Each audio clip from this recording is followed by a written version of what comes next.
হৈছিলে তেওঁ ভোগদেৱে হাত ৰাতি ভাগত শ্ৰৱণ কৰাই শেষত কৈ তেওঁ গতি লাভ কৰিলে। ইতিমধ্যে ভাগত শেষ হ'ল। কাল ৰূপী সৰ্পই পৰীক্ষিতক দৰ্শন কৰিলে।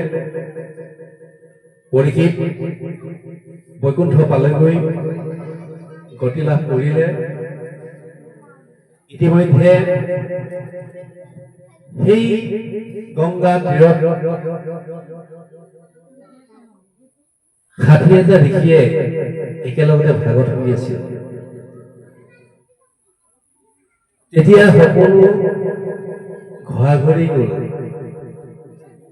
গৈ পুনৰ যাগ যজ্ঞ পূজা পাতল তেওঁলোকে দিনে ৰাতিয়ে কৰিবলৈ ধৰিলে।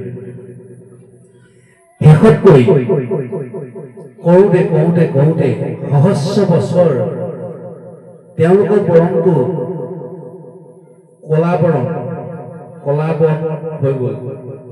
তেওঁলোকে ইমানেই ধোঁৱাত গৈ ধূমবৰণ হ'লগে। ধোঁৱাই খোৱা তেনেকুৱা কলা বৰণৰ ৰূপ হ'লগে। আৰু তেতিয়া তেওঁলোকে সেই ইমান যাগ যজ্ঞ পালন কৰোঁতে কৰোঁতে তেওঁলোকক কোনো গতি লাভ কৰিব নোৱাৰিলে। শেষত কৈ আলোচনা কৰিলে যে আমি সহস্ৰ বছৰ যজ্ঞ কৰিলো, কিন্তু আমি একো লাভ কৰিব নোৱাৰিলো। গতিকে আমি আকৌ পুনৰ ভোগদেৱৰ ওচৰলৈ আমি ভাগত শ্ৰৱণ কৰিবৰ কাৰণে আমি যাওঁ। এই বুলি গৈ ভোগদেৱৰ ওচৰত পালে। এতিয়া ভোগদেৱে ক'লে যে তোমালোকে ভাগত এবাৰ শ্ৰৱণ কৰিলা, মোৰ মুখেদি শুনিবলৈ পালা, কিন্তু পায়ো তোমালোকে ভাগৱতৰ কোনো পালন নকৰিলা। গতিকে তোমালোকে আৰু মই তোমালোকক আৰু ভাগৱত শুনাব নোৱাৰো। মই এবাৰে যি শুনালো, তোমালোকে যদি ইচ্ছা কৰা তেতিয়াহ'লে সেই উগ্ৰ স্বভাৱ তেওঁ কুলত কুলত জন্ম, সেইকাৰণে সেই উগ্ৰ স্বভাৱ মুখেদি তোমালোকে ভাগত শ্ৰৱণ কৰা। এই বুলি কোৱাৰ লগে লগে তেওঁলোকৰ মাজত আলোচনা হ'ল, আমিনো ইমান নিষ্ঠুৰৰ মুখেদি আমি ভাগত শ্ৰৱণ কৰিম নে? এই বুলি ভাবি তাতে দুভাগ হ'ল। ২১,০০০, ৬০,০০০ ভিতৰত ২১,০০০ আৰু কিমান হ'লগে? ৩২,০০০। ৩২,০০০ ঋষিয়ে সোতৰ মুখে ভাগত শ্ৰৱণ নকৰো বুলি কৈ আঁতৰি গুচি গ'ল। তেতিয়া থাকিলে ২৮,০০০ ঋষি। সেই ২৮,০০০ ঋষি এতিয়া ভাগত শ্ৰৱণ কৰাইছে পত্নীয়ে। গতিকে সেইকাৰণে ভাগত দুজনে লাভ কৰিবলৈ পালে। এক হৈছে পৰীক্ষিতে আৰু দুই হৈছে পত্নীয়ে। কিন্তু হোতক যেতিয়া ভাগত পাঠ কৰি আছিলে তালৈ যাবলৈ নিদিলে, কাৰণ তেওঁ নিষ্ঠুৰৰ জাতি। কিন্তু ১০৮ মাইল দূৰৰ পৰা তেওঁ শ্ৰৱণ কৰি আছিল, শুনি আছিল।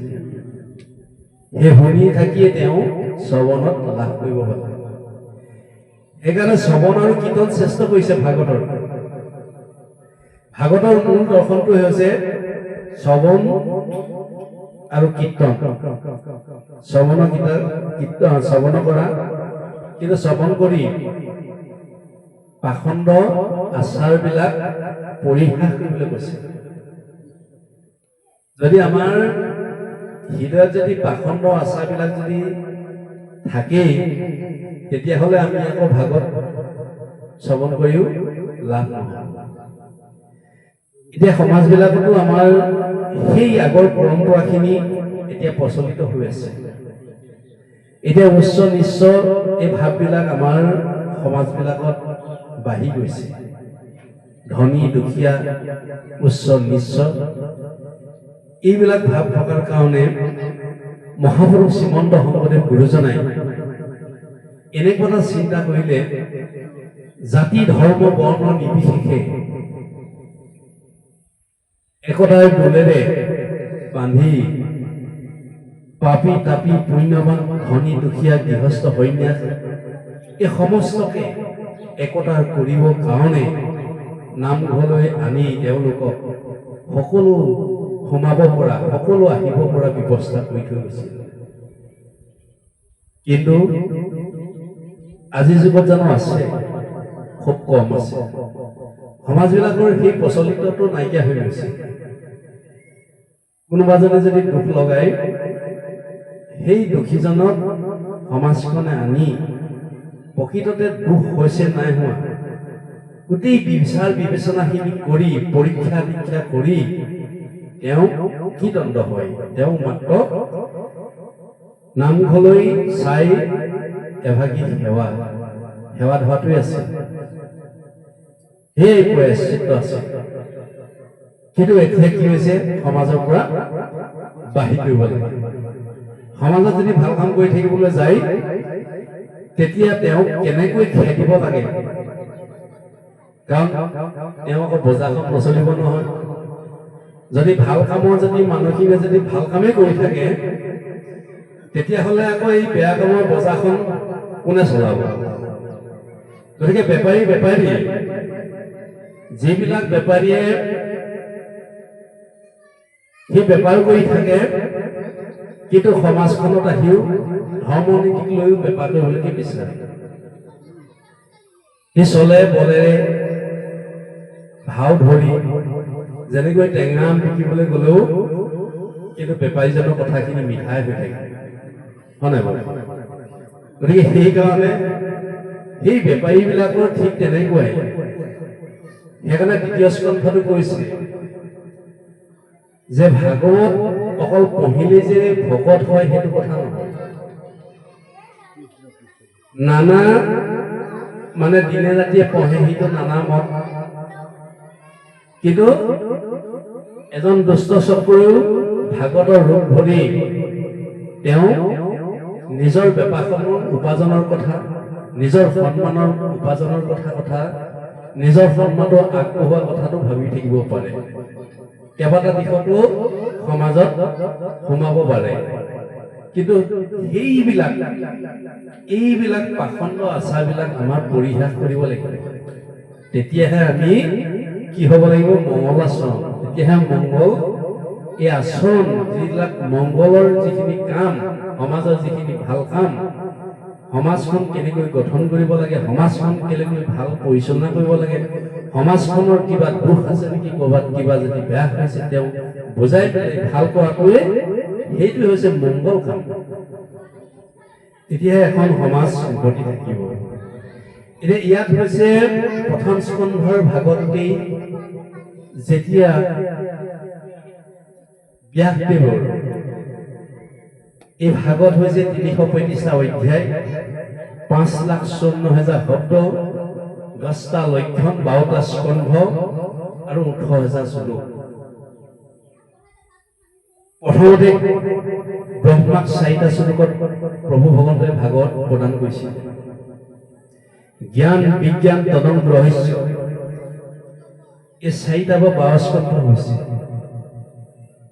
জ্ঞান বিজ্ঞান তদং ৰহস্য, গুণ ক্ৰিয়া জাতি দ্ৰব্য, মায়া তৰণ জীৱ ঈশ্বৰ এই ১২ স্কন্ধ ভাগৱত। ৪টা শ্লোকত দিয়াৰ পিছত ১২টা শ্লোক হৈছেগে।